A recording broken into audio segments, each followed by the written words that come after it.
Vous venez de recevoir quelques points d'action. Ces derniers sont affichés dans le coin supérieur droit de l'écran et comptent pour votre expérience globale. Il est important d'être particulièrement attentif à votre environnement. Entraînez-vous en regardant en haut, en bas, à gauche.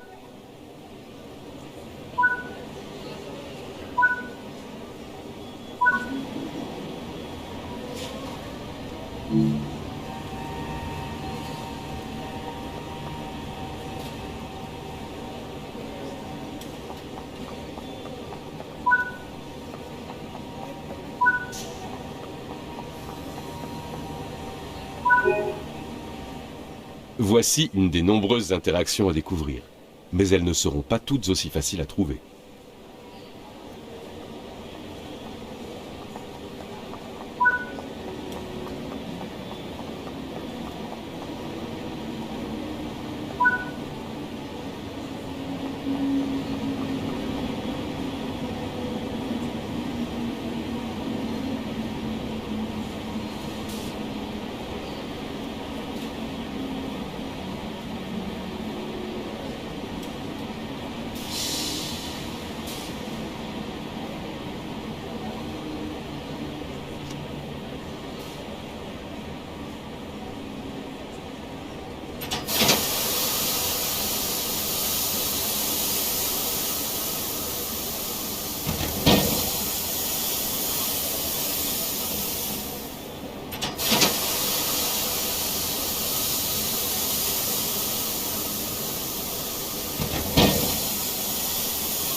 Vous pouvez mettre l'expérience en pause à tout moment et passer en revue les précédents objectifs ou ceux en cours.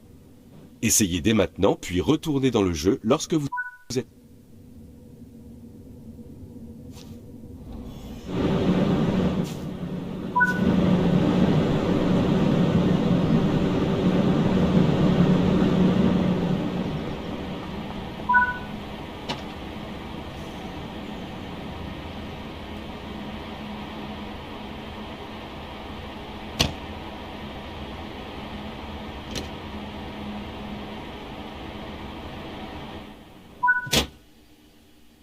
Vous passerez beaucoup de temps à piloter. Alors asseyez-vous sur le siège du conducteur lorsque vous serez prêt.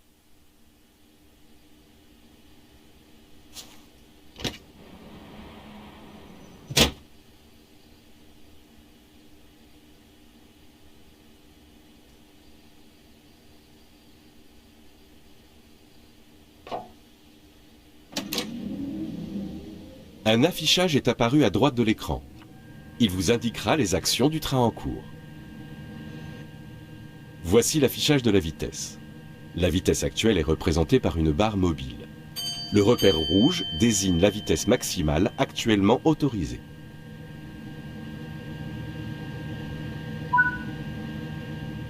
Voici l'affichage de la direction. Une flèche indiquera les directions avant, arrière et neutre.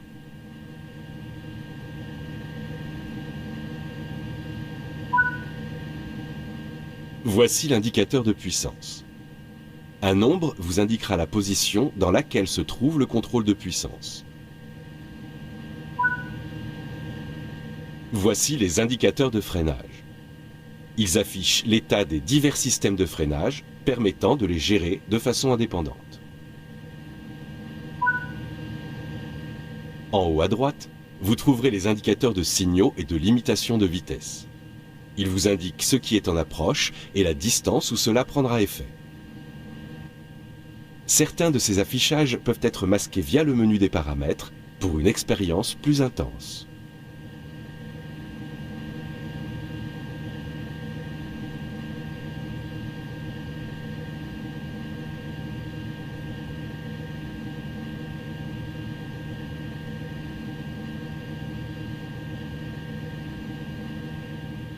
Ce train est prêt à partir. Poussez la poignée indiquée vers l'avant pour le mettre en route.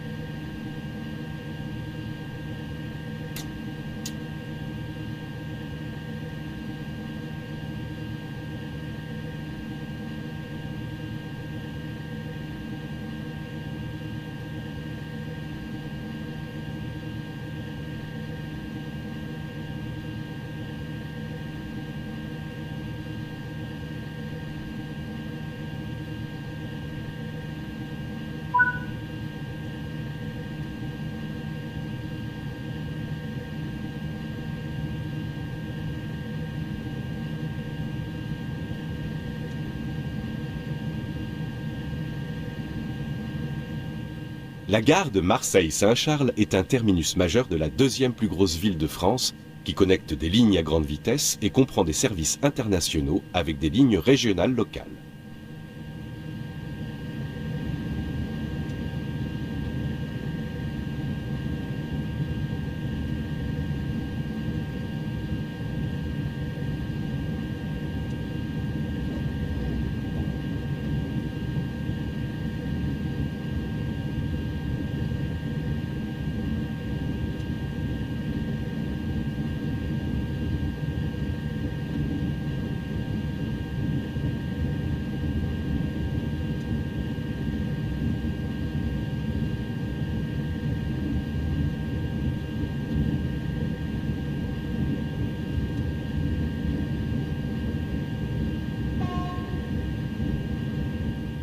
Train Sim World 2 vous permet de monter à bord et de conduire via des points de vue intérieurs et extérieurs. Jetons-y un œil pendant que le train roule.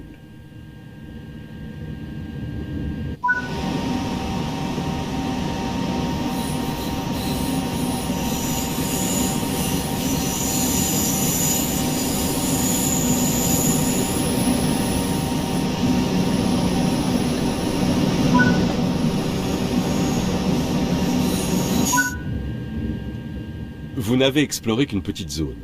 Voyons ce qu'il y a d'autre à apprécier ici. Vous voici à la gare de Marseille-Saint-Charles. Bienvenue dans le superbe sud de la France. Montez à bord de ce train à grande vitesse ultramoderne, TGV Duplex. Voyagez à des vitesses pouvant atteindre les 320 km/h en utilisant le système de signalisation embarqué TVM 430 pour vous déplacer rapidement et en toute sécurité. Prenez les commandes depuis Marseille jusqu'à Avignon en passant par Aix-en-Provence. Au cours de votre itinéraire, n'oubliez pas de placer les cartes de l'itinéraire, accrocher des affiches du TGV, réapprovisionner les bornes de premier secours, poser les panneaux défense de traversée et réparer les armoires électriques. Voici la ligne à grande vitesse LGV Méditerranée.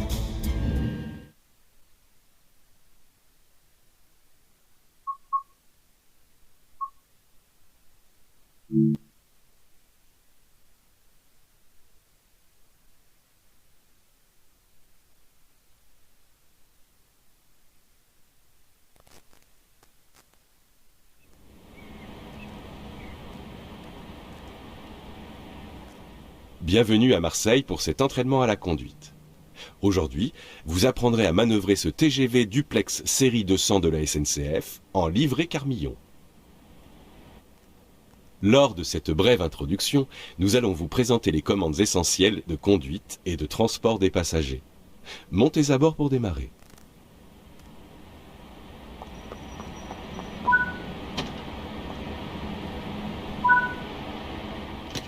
Asseyez-vous sur le siège du conducteur.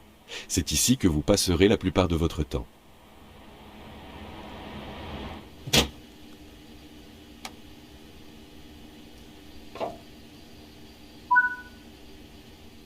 Pour commencer, vous devrez appuyer sur le bouton « Annuler le maintien de service » pour prendre le contrôle de ce service. Lors d'une opération normale, cette rame puise de l'électricité à partir de la caténaire via un pantographe. Cependant, puisque le pantographe est actuellement abaissé, vous devez mettre en route les systèmes initiaux en allumant la batterie auxiliaire.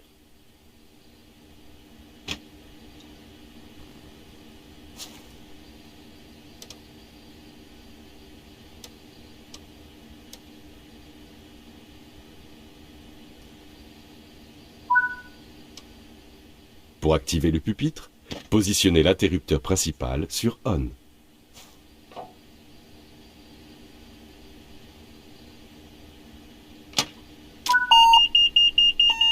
Maintenant, activez le pantographe à l'aide des positions normale et C sur les différents interrupteurs rotatifs pour qu'il se lève et entre en contact avec la caténaire.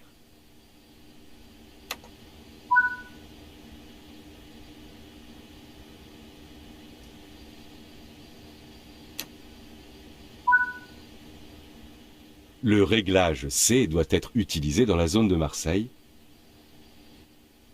Le réglage LGV doit être utilisé en dehors de Marseille. Et le réglage M est utilisé dans les autres zones de la ligne générale par contact à courant alternatif. Le disjoncteur devra être paramétré pour permettre à la puissance d'atteindre l'intégralité du train.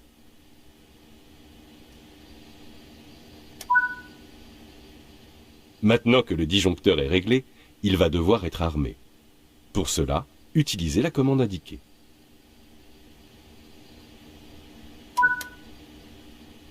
L'éclairage est réglé automatiquement lorsque l'interrupteur principal est activé, mais assurez-vous d'utiliser les feux de croisement lorsque vous rencontrez d'autres trains afin de ne pas aveugler les conducteurs en approche. Jetez un œil aux alentours du quai pour vérifier que la voie est libre avant de déverrouiller les portes.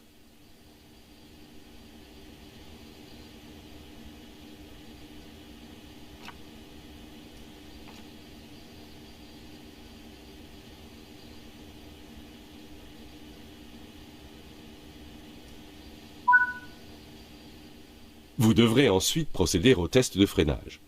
Cela garantit que tous les freins fonctionnent correctement avant de vous lancer. Tout d'abord, appuyez sur le bouton de maintien des freins pour maintenir ceux de la voiture électrique menante dans leur état actuel et éviter tout déplacement inopiné.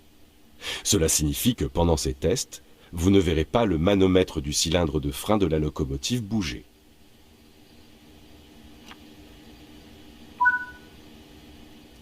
Maintenant, appuyez sur le bouton de freinage d'urgence. Vous verrez la conduite de frein chuter rapidement à 0 bar, ce qui confirmera son bon fonctionnement. Utilisez l'interrupteur du neutre frein pour désactiver le levier de frein. Le voyant bleu s'affichera, indiquant que la partie de desserrage de votre levier de frein est désactivée.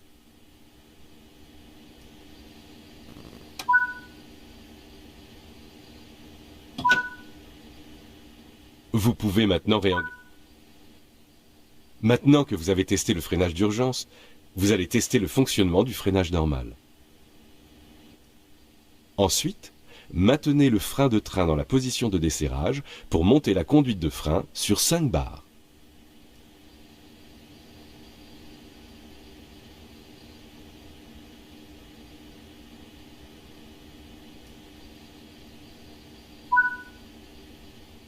Maintenez appuyée la commande du frein de train jusqu'à ce que la conduite de frein indique à peu près 4 bars.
Le système de freinage est désormais entièrement testé. L'inverseur permet de choisir le sens de la circulation.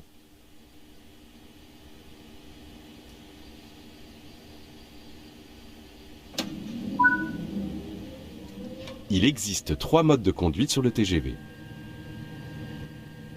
Attelage et dételage. Dans ce mode réservé aux manœuvres d'attelage, la vitesse est limitée. Commande manuelle. Il s'agit du mode habituel pour conduire sur les lignes classiques. Et vitesse sélectionnée. Ce mode utilise la commande sélecteur de vitesse et est utilisé par le conducteur sur les lignes à haute vitesse pour fixer la vitesse de croisière maximale. Pour commencer, sélectionnez le mode commande manuelle puisque vous êtes sur une ligne classique.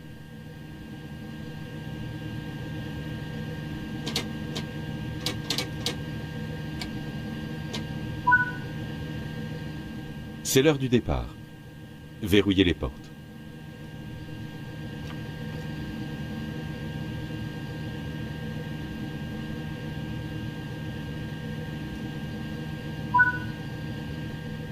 Dans le cadre de cette introduction, vous conduirez jusqu'à Aix-en-Provence. Enfin, appuyez sur le bouton de maintien des freins. Vous devriez voir le voyant jaune s'éteindre. Maintenez ensuite le frein de train en position d'esserrage pour relâcher les freins.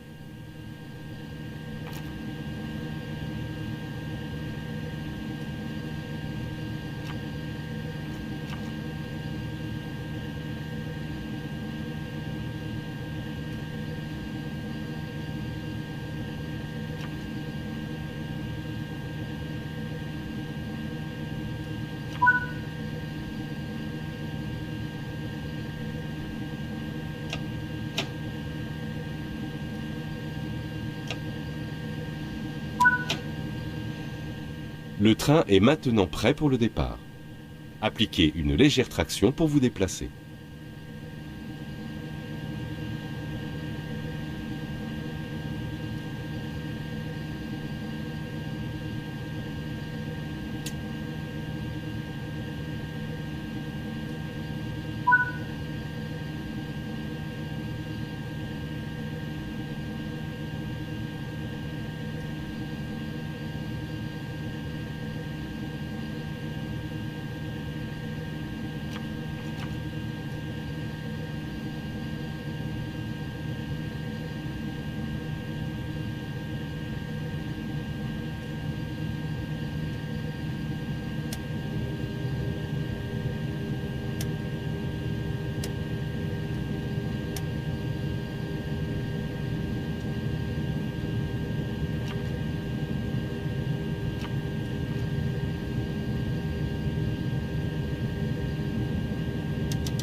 Avancer en roue libre est une méthode efficace qui permet de se déplacer à une vitesse constante, tout en réduisant la tension du moteur et les besoins de maintenance.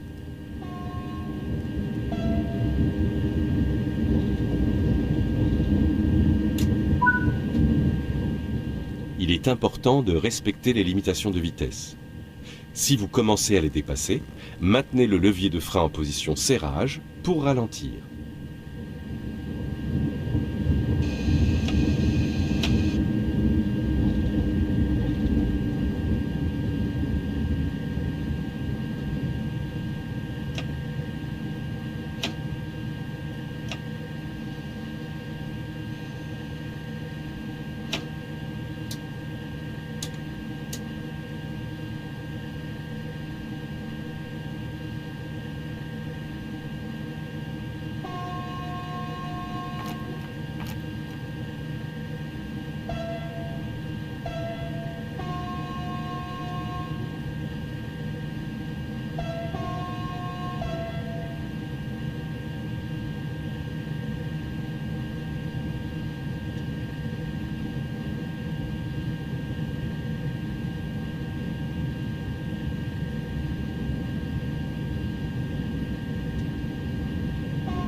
vous approchez de la zone de transfert de tension et devez modifier le réglage de la tension sur le train pour continuer. Vous devrez le faire sans arrêter le train. Ouvrez puis fermez le disjoncteur.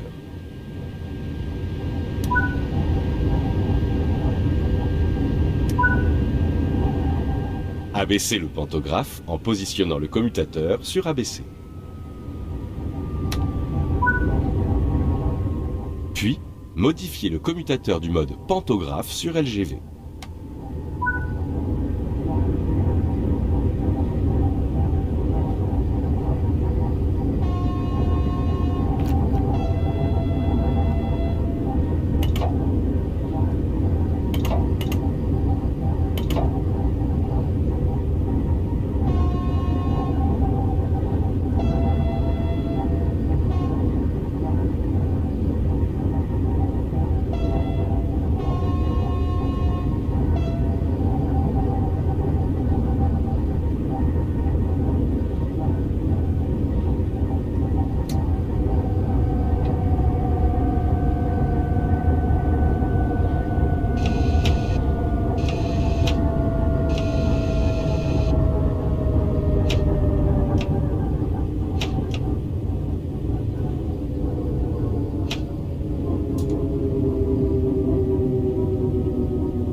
Lorsque le symbole du disjoncteur du bras s'allume, réarmez le disjoncteur.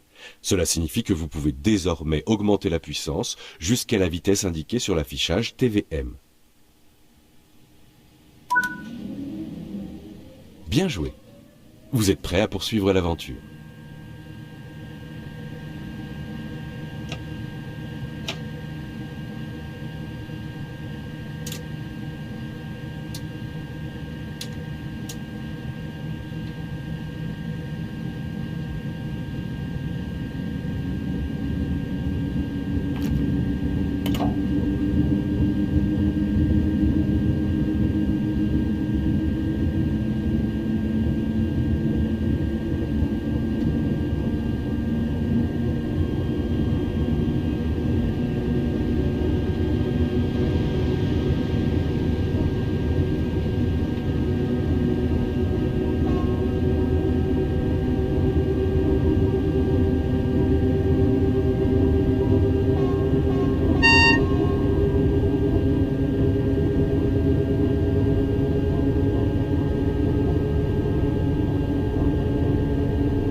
Vous approchez maintenant d'Aix-en-Provence.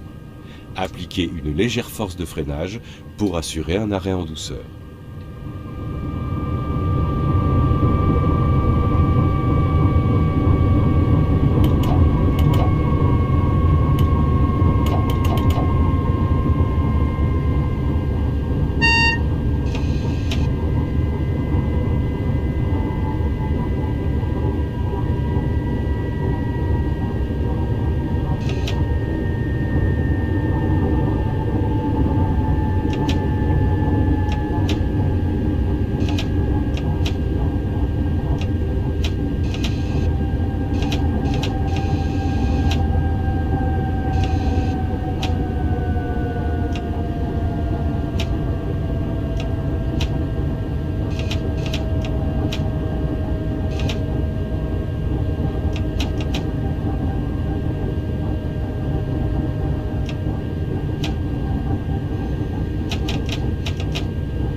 Bon travail. Nous avons couvert les bases sur la conduite de ce train.